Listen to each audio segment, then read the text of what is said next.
middle ground. Until we break that tribalism, everything else is just vibes. So, Chris, that's all well and good, everything you said, except for one big question. How did Trump become president of the United States? 1 and 2. I said right. 1 and 2. Right. He won. Uneducated people that decided, hey, a rhetoric was better than actual policy. And 2, tribalism, because they've already picked a team. He didn't make a brand new team. He joined a team and allowed people to join that team with him. Right. So how can you be dismissive of the argument that the changes should come from the bottom, not from the top? Oh yeah, because yeah, I'll give you that. Because the top always dictates what the bottom does. The top, but the bottom decided. Three always dictates. But you just told me, Chris. You gotta let me finish my sentence, Gary. See, now you're being confrontational in a space that should be open. No, I'm not being confrontational. No, you are, because you won't let me speak as we're having a conversation. Come on, Chris. I always let you speak. No, come on, Gary. Let's just have a real conversation. Chris, you're not making any sense. To what you're saying. So back to what you're saying. 3 leads it all. 3 can get everybody in position. 3 can get everybody's mind wrapped around this is what we're doing. 3 has that power. But if 3 uses that power for evil, 3 is going to be able to dictate what 1 thinks, because 1 also, again, is into an uneducated group of people that keep doing this to ourselves. We have a big gap now in what people think is educated and common sense, and what people just think is my rights, my emotions, what I should be able to do. Again, it's 3 that dictates it all. 1 votes for 3, but if intellectualism or people not being smart enough is the main issue, which in most cases it is, then 3 is going to be the easiest to manipulate. As long as people aren't smart, 3 get to do what they want to do. They can push the agenda they want to push. As long as 2 is the main focus, tribalism, then you're going to continuously just join the team that you believe that fit what you want to believe anyway, because you're not going to change. Many people not changing, regardless of how you think him specifically, Donald Trump, is affecting people or doing right or wrong. A lot of people won't change because of tribalism. A lot of them won't change because they don't even take the time to educate themselves on what is actually happening. They just say, well, the guy told me this, the TV told me that, and so I'm riding. Well, the way I'm listening to what you just had to say, and I thank you, Chris, is that you were just parroting what I said while arguing against it. We, the people, decide who our elected officials are. And, like Ed Koch said, when he was defeated in his re-election to David Dinkins, the people deserve who they voted for. So the people deserve who they voted for. Ultimately, it comes down to the people. David Katz, followed by Tom. Hi, a little cranky, but I'll try not to be cranky here. Thank you, everyone. I missed some of what people said, but Chris, I'm just going to say to Chris for a second, that's a pretty broad brush, and much of what you said rings true. But, I wish the Democrats had run a candidate that could have gotten elected, and many people believed that she wasn't, and they held their nose and voted for this candidate, even though many of us knew it wasn't going to be an easy 4 years. I go back a little bit to COVID. I want to take it out of politics.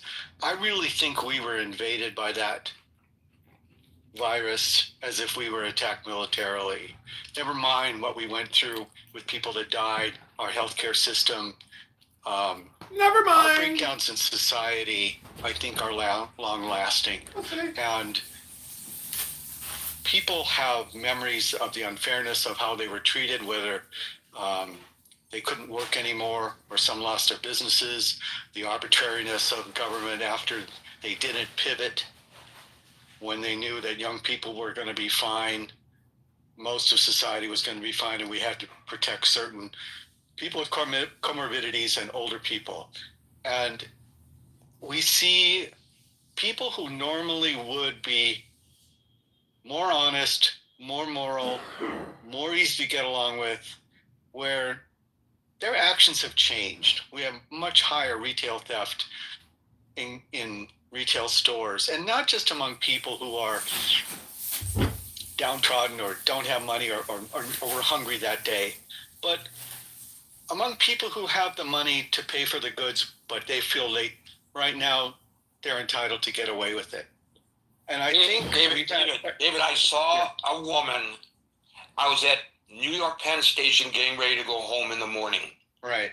I saw the woman walk into a one of the little stores there and shoplift some food. Right.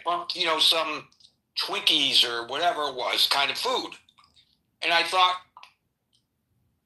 and I feel this way about people who are homeless, or I don't give them money, but if they're hungry, I'll buy them.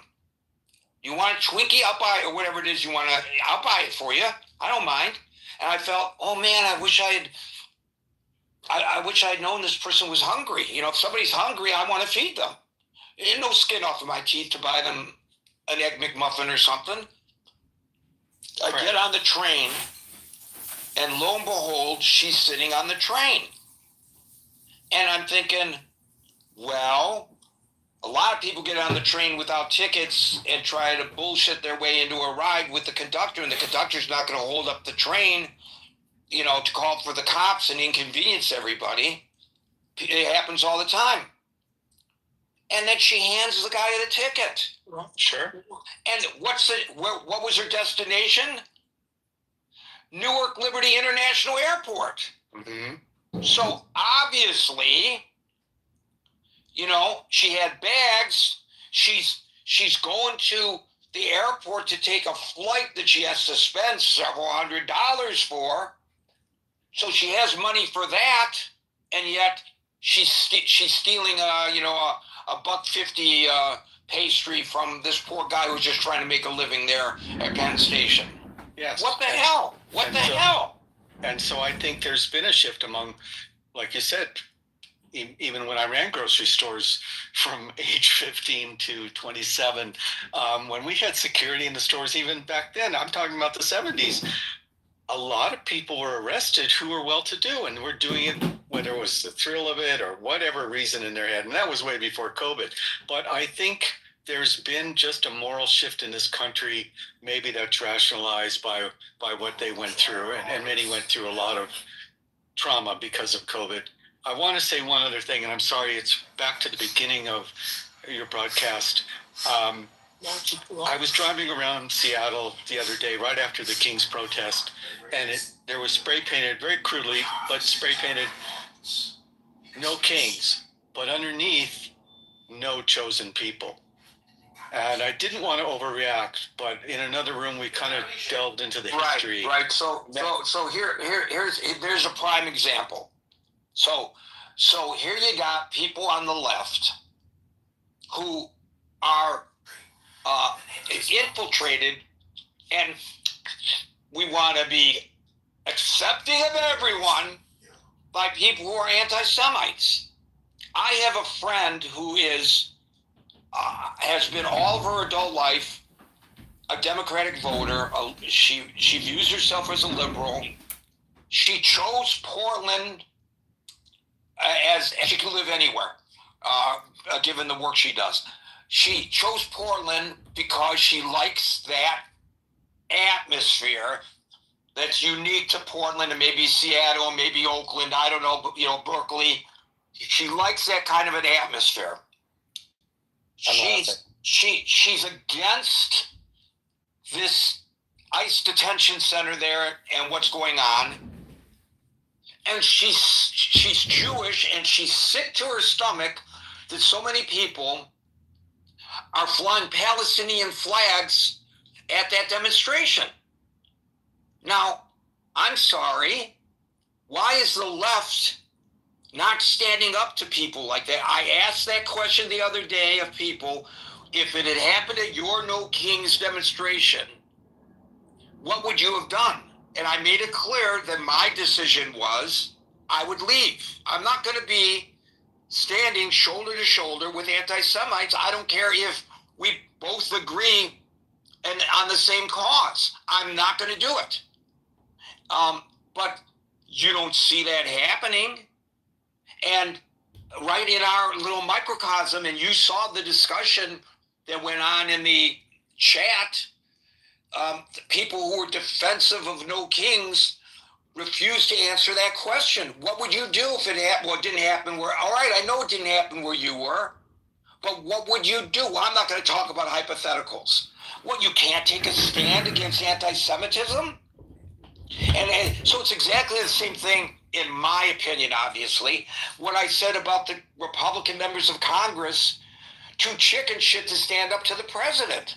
You should be standing on principle, and if it means that you suffer as a result of it, well, then suffer as a result of standing for your own principle. I don't know why that's such an old-fashioned, to put Dr. Francine's terminology on it, naive approach to it.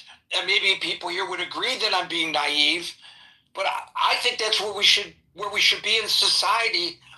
And I believe we'd have a far more civil society if people on the left stood up to the radicals on the left, and people on the right stood up to the radicals on the right, Sure. whether they're part of the establishment of a party or not.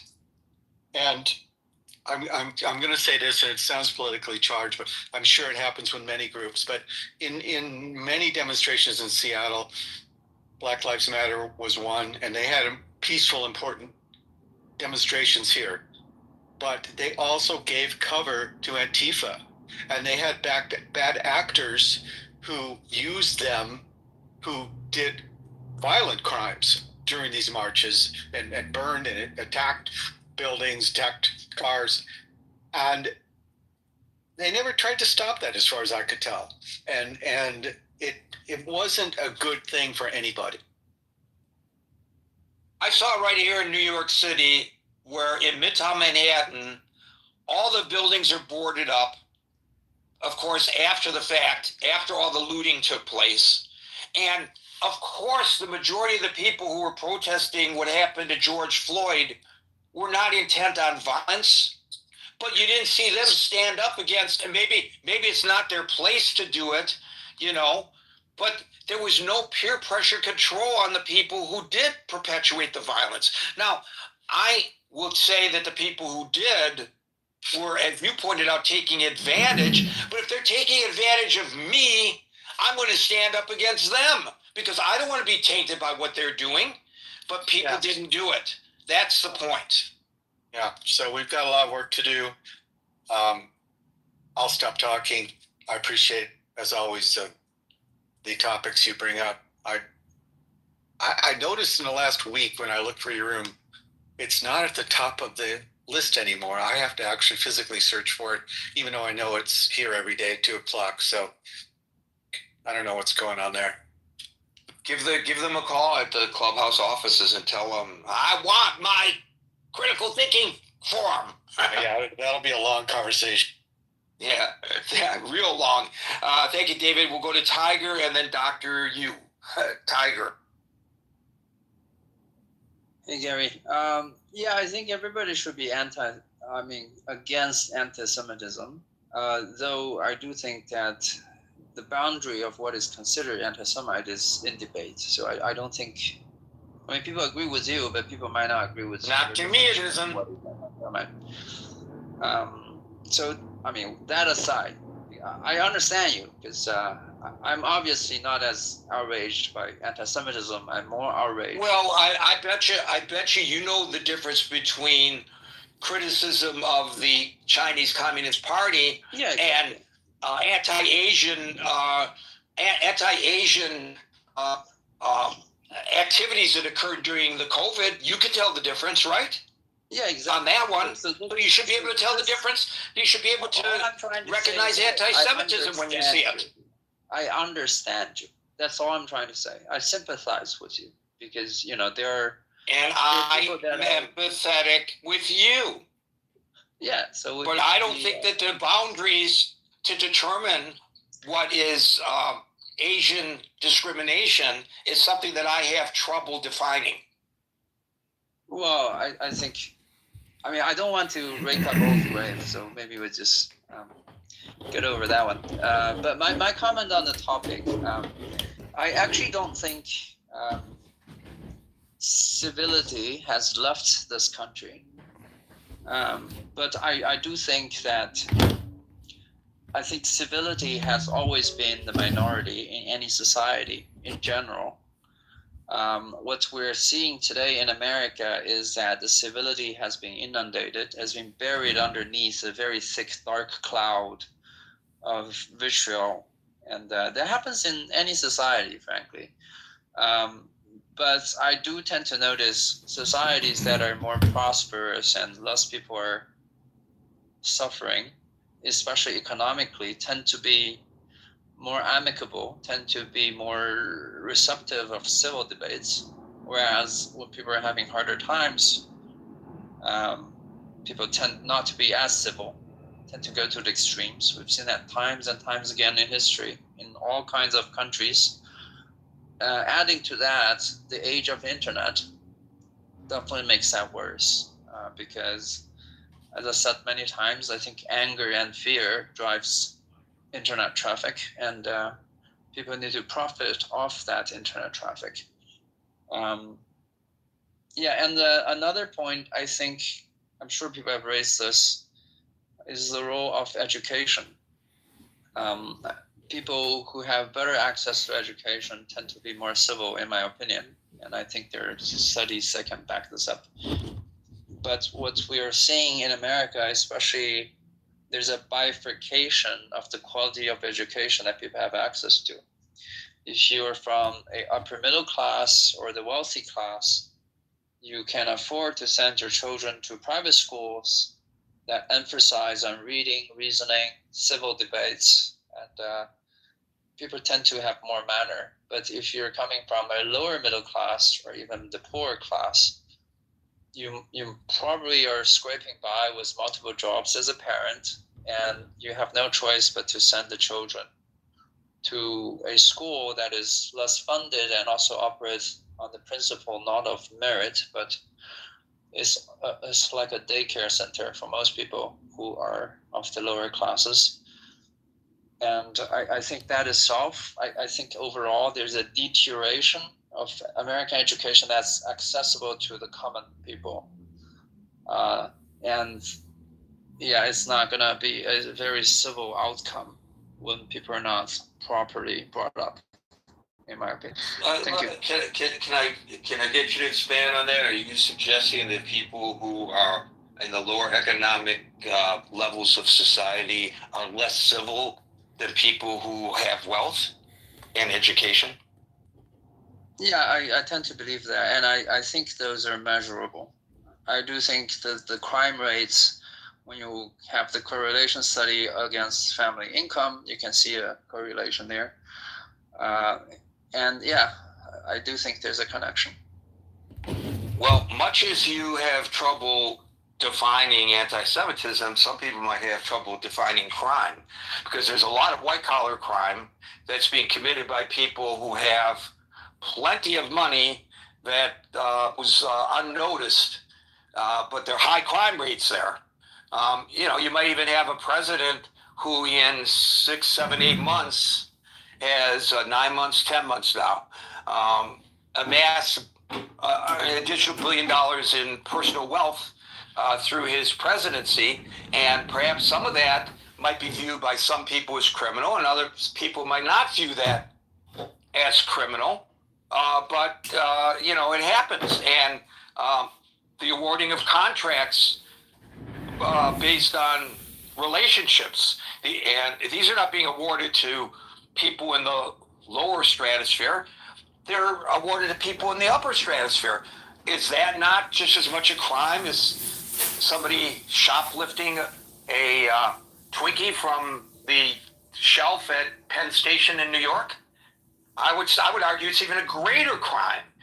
The lady I described was taking something worth like $2 or less, and we're talking about people who are taking millions and sometimes billions of dollars. And all that, by the way, since you use the term measurable, I will use the term documented, has been documented.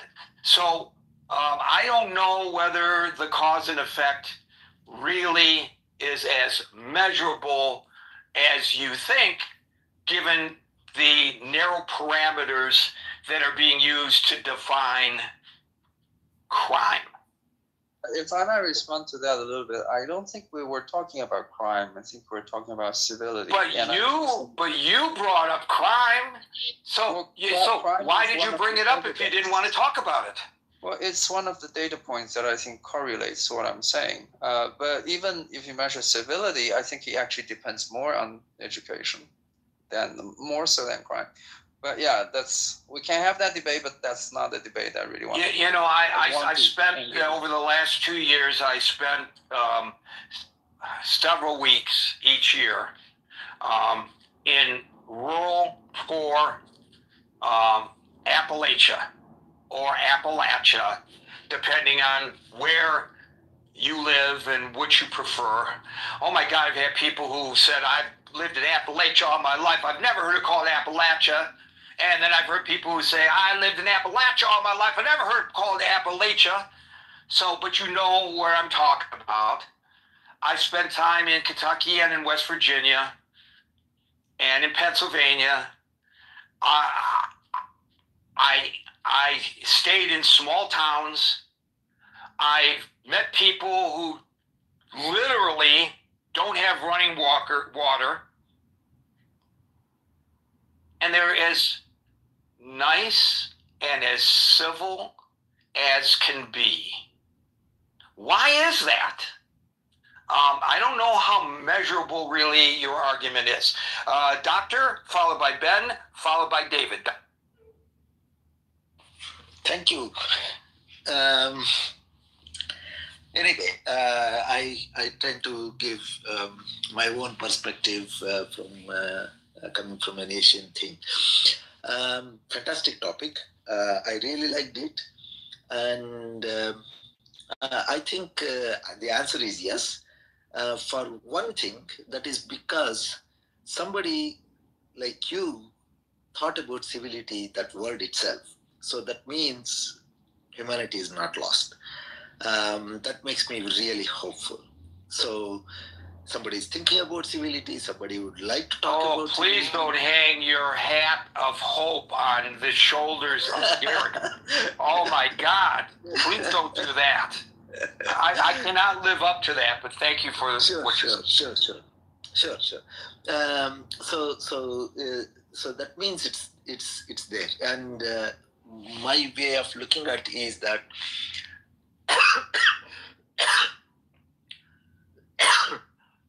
man inherently has that aspect, the feelings, right? We may see lots of bad things that we hear, we discuss, and then sometimes we lose hope. But I think the resonant frequency, the fundamental frequency is to be hopeful, being good to others, whatever that you define as good. Say the simplest things. So in that sense, yes, civility is going to return, because I also feel that what goes up has to come down. So it is a circle of life. Things go up and down, and sometimes we think that it's really bad or it's already too good. So, but the only thing is that we don't know what is the peak and what is the dip. So in that sense, being hopeful is always a good option. I also would like to mention one more thing. Probably this is something that we have to inculcate and also practice. This long time back, almost like 35 years back, I saw this in one of my local newspapers. That was a quote by Confucius. I may not exactly repeat the quote, but more or less I tell what he was talking about. It's a nice sentence.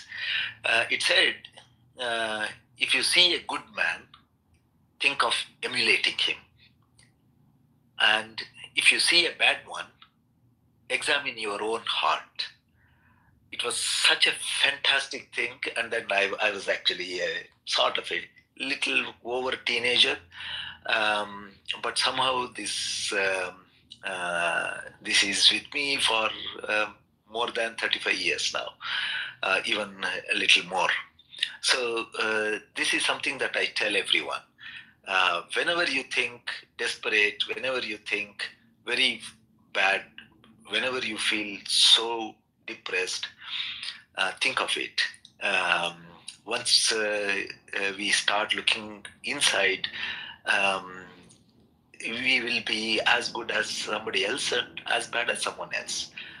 So in that sense, we should be able to come back to our natural frequency, the fundamental frequency, which is being calm and good. So these are the two aspects that I wanted to tell from the not so political point of view or the current affairs or anything. The other point that I want to say is that yes, we are in times, because many other speakers also spoke about it, the social media and then the politics and things like that. It's not only in America, it's not only in Europe. I'm also witnessing some such things, or more such things rather, even in India. So it's around the globe, these things are happening.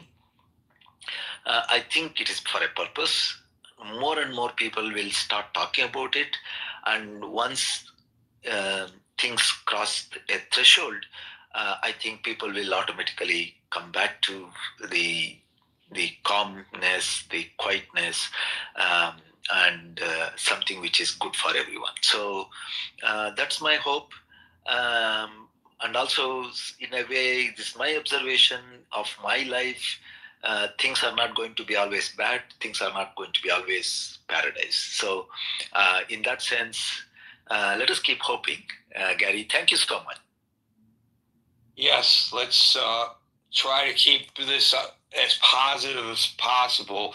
I don't know whether we can. Ben, followed by David. Ben. Hi, Gary. Yeah, I think the previous speaker mentioned Confucius. Definitely, I think Confucius has a lot of interesting, very useful wisdom, even in modern lives. The fact that that saying that he quoted, emulate a good man when you see one man, good person, and then when you see a bad person, look at yourself, examine yourself. I think that sense of self sort of examination, introspective, and sort of putting yourself in other shoes, that I think is very important and useful in bringing civility back in our society. I think another speaker before me mentioned tribalism. I think civility as a means of maintaining an order in society is a very useful concept, because without civility, we would be back in the olden days where, might is power, and whoever's tallest, strongest, will get the most amount of food, etc., etc.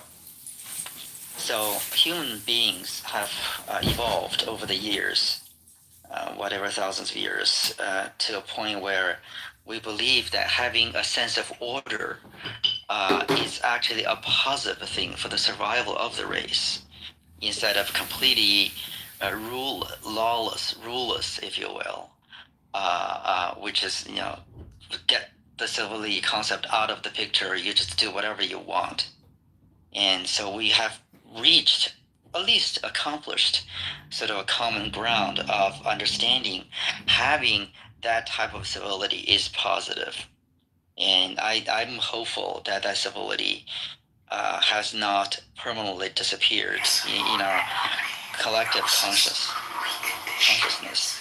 And what we're seeing in the last few years, especially with this political atmosphere, whether it's the president and his cabinet members, as well as congressional, or for that matter, even the courts, I remember when Justice Ginsburg and Justice Scalia, being on really almost the opposite sides of the political spectrum in terms of their judicial philosophy, they were both civil to each other, and generally speaking, that was well accepted, and considered not a hindrance in expressing their disagreement with each other.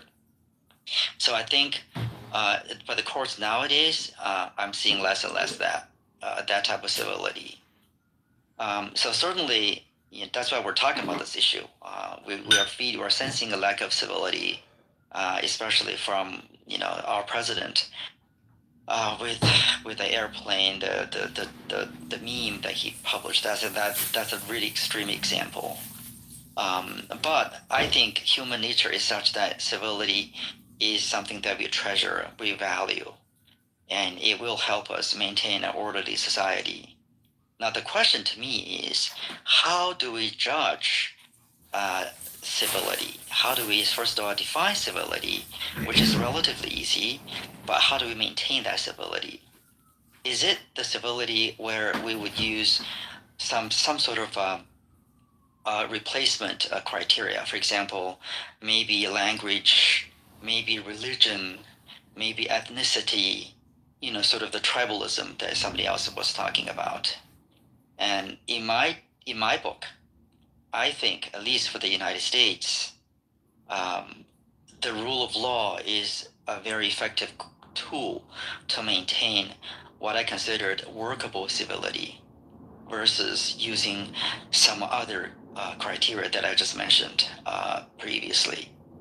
And I think a constitution is a great example of being not a super well drafted novel or literature piece, but just as a set of rules that we all agree to abide by, and that has maintained relatively sort of civility in the orderly conduct of the society in the U.S. up until, I guess, nowadays when the president is starting to challenging the Constitution, being whether he wants to adhere to that or not. So come next few years, if we do have another president, knock on wood, that he will not be the third term or fourth term president, then I think civility will be back. And we will soon realize whether it's Confucius' teaching or whether it's the practicality of maintaining an orderly society. And we would consider civility is something that's positive that we would all like to have. The last thing I want to say is a technical aspect of civility disappearing or being less of an important concept has something to do with technology.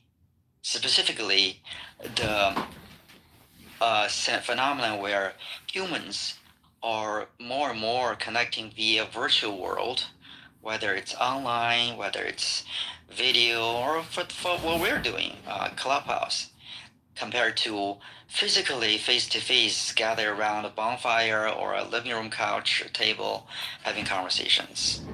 So for that matter, I think civility, in my mind, that contributes to the disappearing of civility, just because it's so much easier to scream and yell and curse you over the phone versus right in front of your face.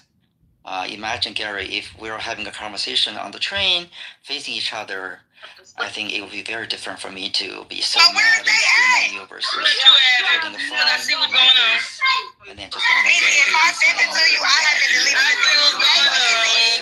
Okay, so let me tell y'all something. If somebody deletes something out of the Instagram, like don't say unsent message. Highly encourage. Don't say unsent message. I didn't really think me and you should really be posting on it. Do you really want to do that? Versus. I don't think me and you should do that. I feel like you trying to get into it. Me like to, I don't know if you like. Thank you. Thank Jesus. Thank you, Ben. Uplifting. David, don't end this on a downer. You're up. No, it means you can't get a car. Well, try not to, Gary. You just dies. You know, The snake bite. Ben But and if it Don doesn't mean you didn't get people pregnant, it just obviously means cited you're kind of some soft great the whole writings. I'd like to cite Exactly. the great Buddha. If you can't get it high, you know, you I can't- through many of my travels, I've had to understand why I have these ever cultures would build met. such massive edifice to this man who believed in simplicity. And one of his core tenets is suffering. Life isn't permanent. So while we suffer under Trump, we have the knowledge of knowing it's hopefully not permanent. And Gary, I say that because with life and pain and suffering, we do need guidance, we do need insights on how to navigate. But for many Americans, suffering is taking the for many Americans, suffering is going to be involving their health care, seeing their loved ones shackled and taken away by ICE. There's the tariffs and the farmers and those that have been impacted by it. So while we pivot and we navigate and we try to find a way to fight what it is before us, it's very important that we do that civilly, irrespective of the damage or the outcomes that we're seeing.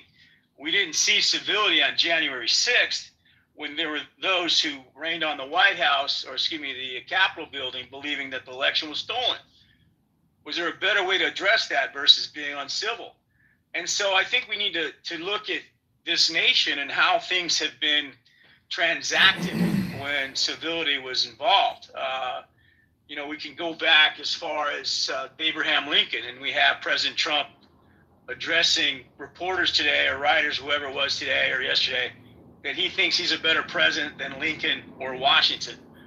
Well, to go back to your comments, Gary, about who's willing to sacrifice themselves on the altar of right and wrong to stand up to truth, to stand up to justice. And we can go back to Lincoln, who during the Great Civil War and the problems facing the nation, whether or not the nation was going to be divided into two, Frederick Douglass showed up and said, "Hey, Mark, Mr. President, you're the president of the United States." I'm in Gary Baumgarten's room, and this guy David is speaking.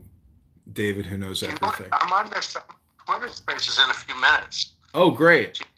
You know about that thing that Make It Great thing they do once a week? Yeah, I've listened to it. I've raised my hand. They don't invite me up. I was on there once, and then they never let me back up. But so this is so funny. They've invited me to be the host or the guest for this weekend. This week. Yeah, that's great. That's great publicity. Really what should I do though? You want me to say anything or? No, just be yourself. Be genuine, and it's great publicity. That guy does a good job. Oh, Max kind of thinks they're clowns. Oh, you're gonna. I don't know. You're so nice. I can't see them being rude to you. So I think it's a great press opportunity for you. Oh, I just saw you. You just texted me, and it starts in 15 minutes. So I'm gonna go see if they're there yet. Okay, sounds good. I'll be listening in. No big deal. Well, what Max just told me, by the way, is there's a lot of news about the Democrats at the state may actually change the districts, and it's all targeting LaHood. Do you know about that? No, I didn't see that. Yeah, in other words, how can they go from 3 Republicans to 2? And the best way to do it would be to pick one district to gerrymander and to change, and that's the one. Isn't that funny? Well, if you really look at Rockford, Peoria, Bloomington, the biggest towns, the main city centers are all Democrat. They gutted it. I bet they are for sure. So it's already, how much more can they extract? I don't understand. Yeah, they have to they probably draw a bridge going all the way into Chicago or something. They could make it look any way that, it doesn't matter how silly it looks. I don't understand. I see videos of Border Patrol agents walking around Mount Prospect, just walking around a neighborhood. It's I saw that too. I saw that. Yeah. What the F is that? What kind of targeting is that? I don't know. I don't know. Strange. It may be wrong place, wrong time, but. Yeah, I went by Broadview yesterday. Nobody was around. Oh, wow. I went in the morning, though, but there was no protesters. Nothing was going on. So when are you going to drive down to Springfield? Oh yeah, you want to? I can meet you. So my plan. Do you want to be there? You want to try to be first, right? Or do you? Yeah, I mean October 27th. I'll drive down that Monday probably. Is it? But I'm telling people, like, if you're going to be challenged and you think if you get more signatures, it might be worth waiting a week and having a week extra signatures. You know? Yeah, I do have more people responding on Craigslist. Hopefully this one guy. I don't think if you're in a two-man race that it matters much at all. You're first or second. In fact, in your case, it probably doesn't matter at all because if people they either hate him or they like him, it doesn't matter whether he's first or second. You know. Mm-hmm. But anyway, it's up to you. But if you want to be first, then you got to get there before. I'm not sure what time they open on Monday, but before they open, as long as you're in the line before they open, then even if LaHood is there, then you'll be in a lottery with LaHood. You know, even if he's in the front, you're in the back. It doesn't matter as long as you're there early enough before they open. You see what I'm saying? It's not like you need to be first. It doesn't matter. I kept asking Max. There'll be 100 people in the line, maybe more. I did it last time. Really? Holy cow! Yeah. So, but whatever. If it's at all an advantage to be first, then it might be worth going. And see, if you don't go Monday morning, you'll very likely not be first. You'll be second on the ballot. You know, second in order. But the thing is, you'll have an extra week to file, and when you do file it, there will be no line, maybe zero. You know, there's only a line really at the beginning, that first day. Then there's no line. Yeah, I'll probably skip that then. I'll probably go like, you know, I don't know. I think if I were you, I would, just because he's got so much money, he might try to knock you off, and, you know, you'd kick yourself if you got knocked off by a few and you could have waited a few days to get more. But it just depends on where you feel you are. Where does the challenge take place? Downtown Chicago at the Illinois Election Commission? Yeah, that's what, you know, the filing is in Springfield, but the challenge, at least when I did it with Max, it was in Chicago. I wonder in yours, I don't know, I don't know, because yours isn't in Cook County, so maybe it won't be for you in Cook County. I'm not sure. I mean, the only other option would be back in Springfield, right? Probably, I think. So Max was in like Lake County, Cook County, and it's got to be Chicago because they got to centralize the whole state, right? Yeah, but I doubt they make people drive from like East St. Louis all the way to Chicago. But maybe they do. I don't know. Yeah. But so you can look on that thing and see that, you know, that SBE website. I'm sure it says it on there. Well, regardless of whether it turns out good or bad for me, it's been a really great experience. I can't thank your son enough for, no, you know, good, man. Don't be like that. Let's win. Oh, I have. On the ballot. Just getting on that ballot will be the victory. Man, people they're so pissed with the, you know, with the shutdown and all this stuff. I don't know. Don't you get this a lot? Like people hate him. Republicans hate him, right? You know, I read that Trump was going to bail out the soybean farmers, and LaHood and Trump are tight. So if LaHood can get that bailout, Trump will technically buy the election for LaHood. But who am I, you know, to stop him anyways? I mean, but if even the Democrat candidates, there are just a bunch of nobodies. So I don't know. LaHood's got 10 million. Just a lot of shit is going on, you know, like who knows what's going to happen between now and March. I guarantee you there will be significant events that will happen, and we can't even imagine what it is. Yeah, I mean, it's... You know, God forbid, you know, it's probably curve kind of thing. I mean, who knows? A war. Well, the government shutdown, who knows? Like, there could be another pandemic. There could be all kinds of crazy that's swan events. This very mandated gerrymandering thing could come into play. Think about that. If they gerrymander it, people would be pissed. I'm just talking about the primary. They'll be pissed that they got gerrymandered, and they might But how vote for him and vote for the other guy. I'll try to find the article, but how in the world is the Illinois Senate or Illinois representatives changing the districting when all that's done through the census? So you got to ask Matt. Apparently, the state, like Pritzker and the state Senate or state House, can do it. They sue though. They have to sue the federal government. You know, it's not straightforward, but it's possible. They have to sue the federal government because that's what Newsom is doing. He's suing the federal government for the redistricting. Oh, okay. Yeah, that must be it. Yeah. I mean, well, good luck on this interview. They can be tough cookies, but I'm sure you can handle them. And think about all our experience on Clubhouse. But compared to Clubhouse, it's nothing. I know, and they got the one guy, Libs of Chicago. He has a very big X account where he posts a lot of Chicago stuff, so he's kind of famous, and he's a nice guy.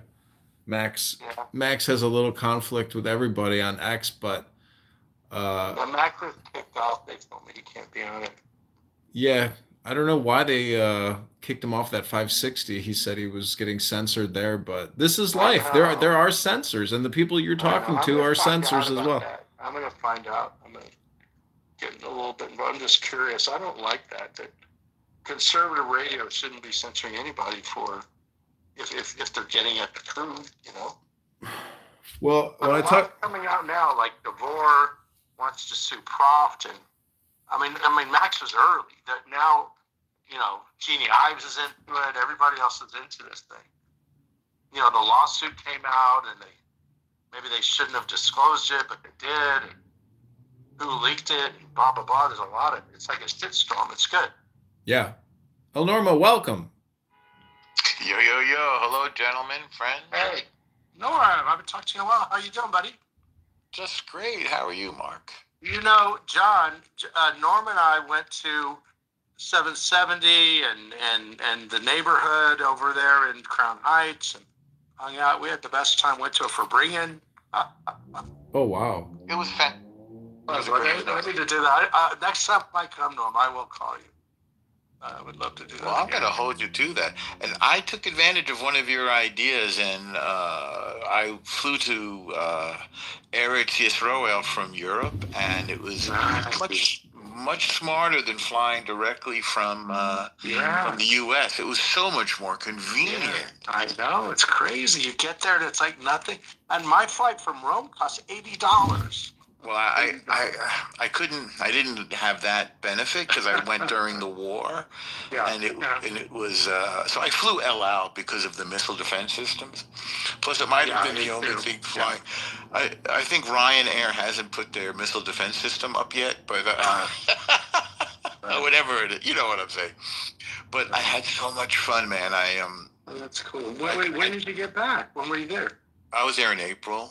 Oh, nice. So it was a while back, but it's still pretty fresh in my mind. And I flew El Al, and I'd already gotten over my jet lag because I'd been in Europe for a couple of weeks, so it made so much more sense. Yeah, and I got to the gate, and all the Haredim were davening, and it's like I jumped right in, you know, like you're the white guy. You're the white guy. Yeah. And like we took over one of the gates that was closed in the airport. Like the airport security. This is like in Heathrow. They wanted to throw us out, but like it's a crowd of, you know. Yeah, what are you gonna do, right? It was so funny, man. The whole thing was a trip. Wait, listen, I was just telling John I have to go. I'm being a guest on this weekly podcast over on Twitter, so I'm going to go do that. Well, you should include the link so we can. I will. I'll pin the link. I'll pin the link to the room, and we'll. Is election day coming up for you? No, not for March, but you know. Okay. Wait, John, do you have the link? Did I send it to you? Yeah, I got it. Let me pull it from my X. I'll pin it to this room. I'm gonna go, guys. Okay, I'll see you there. Okay, good luck. We'll Mark. be listening. Okay. Let me get the link. It's a local Chicago independent news agency called W. Can't remember what they call themselves, but they're associated to this guy who runs an X account called Libs of Chicago. He calls himself an activist. Socialism is another word for theft. I cannot be bought.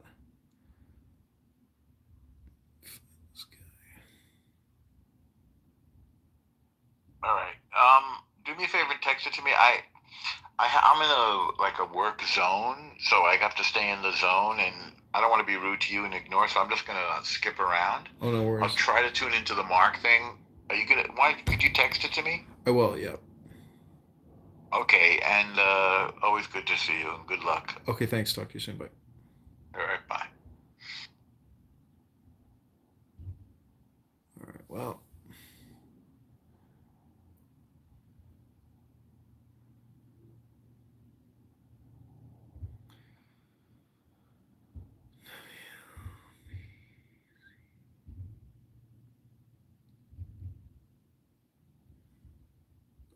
Let me just go to Mark Rice's.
Maybe I'm blocked.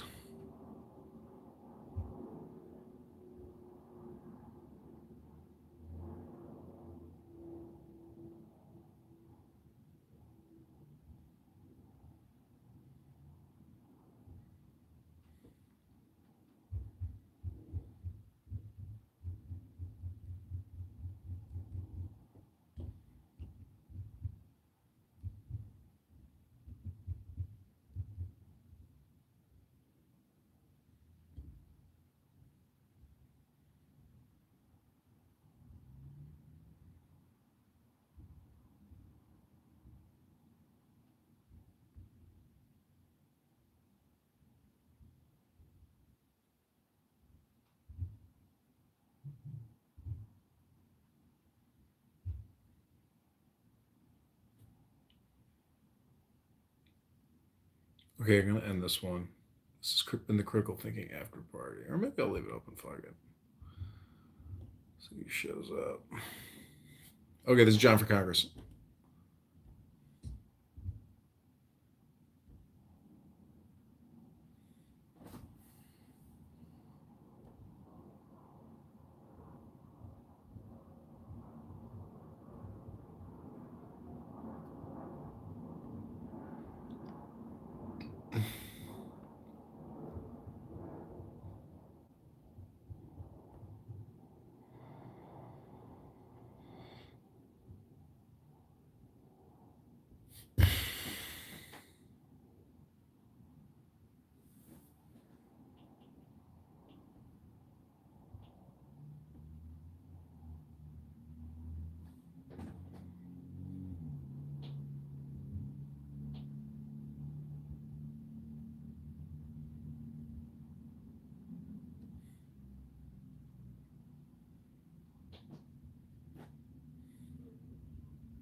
What up?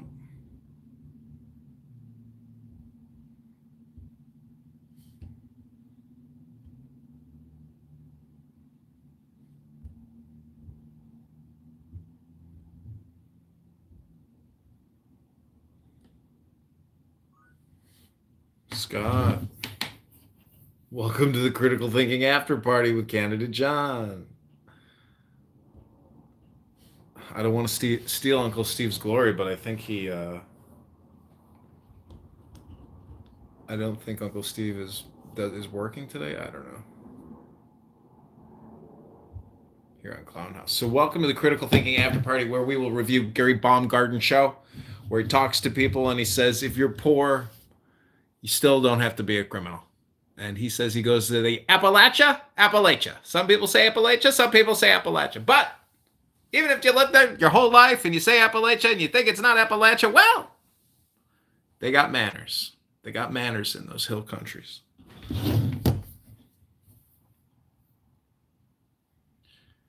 Can you hear me? It's karaoke. I need to flip the karaoke song. I've sung with 2 songs.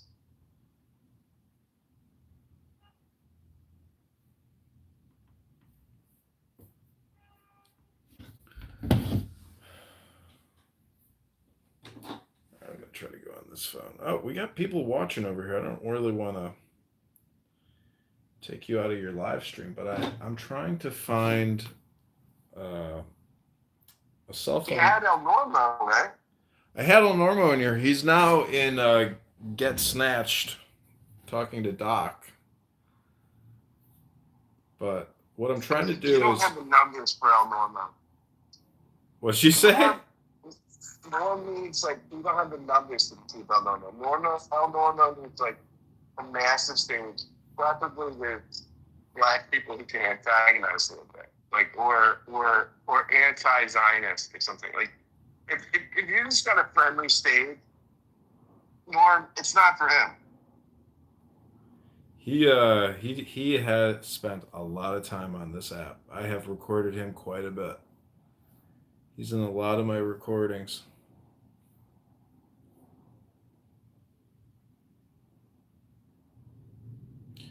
Well, I'm having a hard time finding this other X space.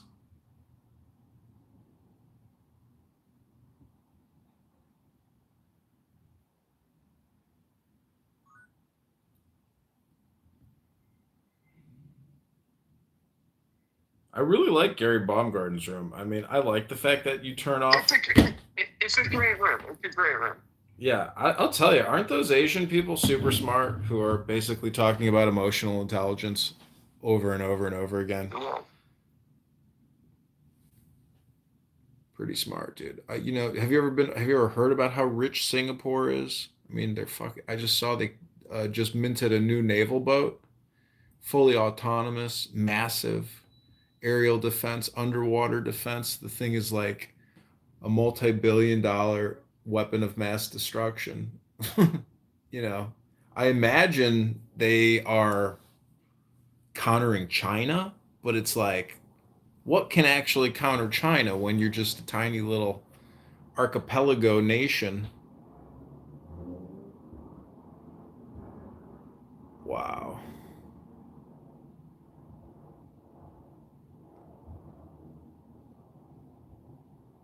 So, you know what's interesting about Instagram is you can no longer do live. You can't go live anymore. You have to have 1,000 followers. So, we got an Anon in here. We have I think I knew who that was. Who was it, Jane? I think it was you, dear friend. It was Jane. Oh, there she is. There she is. That was me. I knew it. The American flag. Well. Great. One of the clubhouse greats. Hello. Hi, John. Hi. Hey, Jane. Scott. I think I added you on Instagram. Oh. Thank you. Did I accept you? I'm not sure. I can't remember which account. I tried to. You show up in the suggestions. You got a lot, man. You got a lot. So I'll look into that. So how is the critical thinking forum?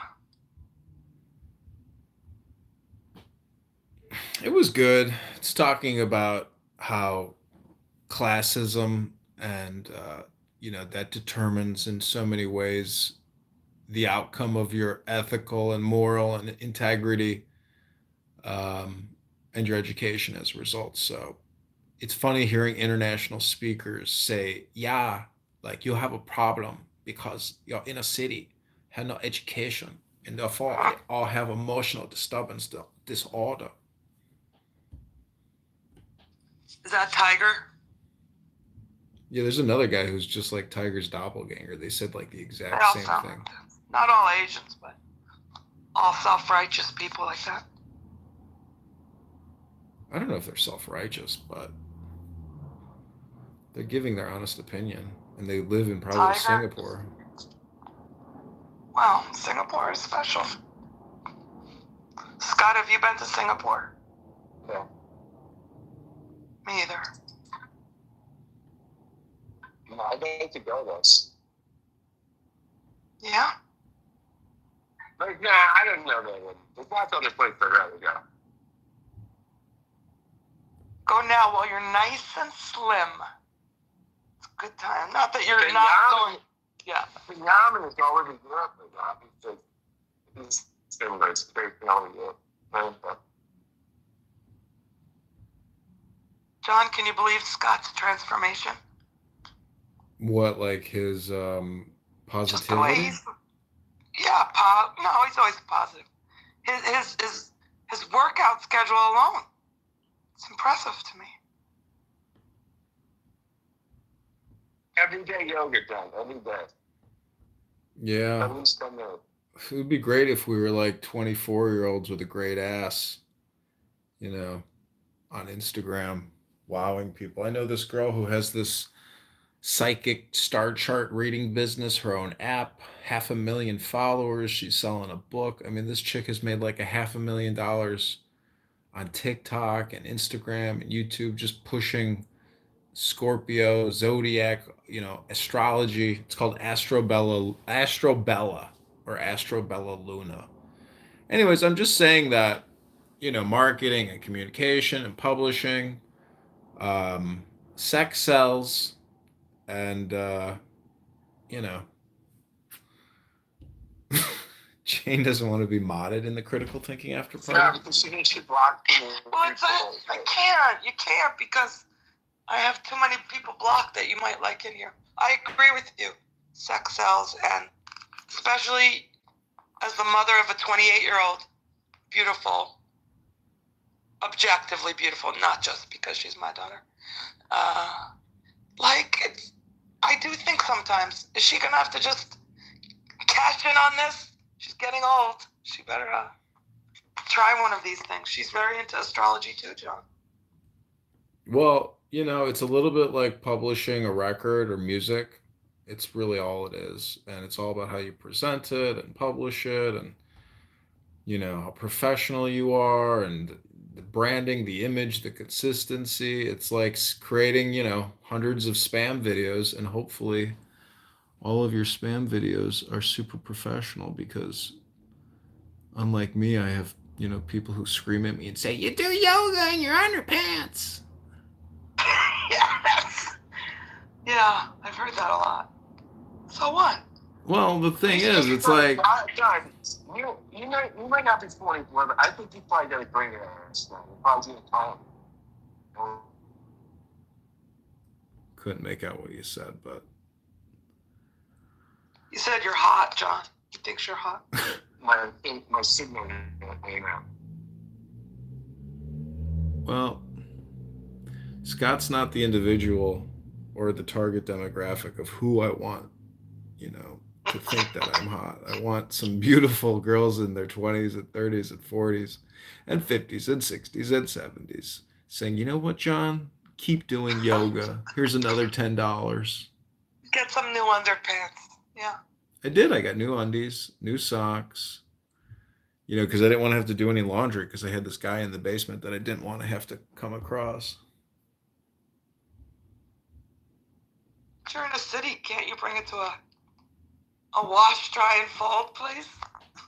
No, I got Get it nice. I got 2 washing machines in my basement. I just got to get down there. Yeah. So, anyways, we were. Didn't Uncle Steve, wasn't he doing a critical thinking after party? But maybe not tonight. I don't know. I didn't see it. But I'm listening to the Doc show in Got Snatched with Serendipity and Mike, and I've been recording all day. You know, I have a second recording studio in my house, in my yoga room where I live stream. And I will tell you that the amount of time that people are on this app when they have children and jobs and houses and all kinds of responsibilities, it's just absolutely, maybe it's because I'm not an Apple iPod person, you know, but I like siloing and segmenting and categorizing. But I'll tell you, people, I'm doing it right now, but people just love hearing their voice. That's what's happening. Mike Moon likes that room, so yeah. I'm a Mike Moon fan. Me too. Mike Moon and I had a surreal experience where he wanted to, whatever it's called, private ping me, you know, to have a one-on-one chat. We did, but I couldn't hear him. I mean, he couldn't hear me. But the guy was so into talking. I said in the chat, I can hear you. So he didn't need me to respond. And I thought, this is great. You don't even have to deal with me. But he was sticking up for Jews. I like that. I like many things about him.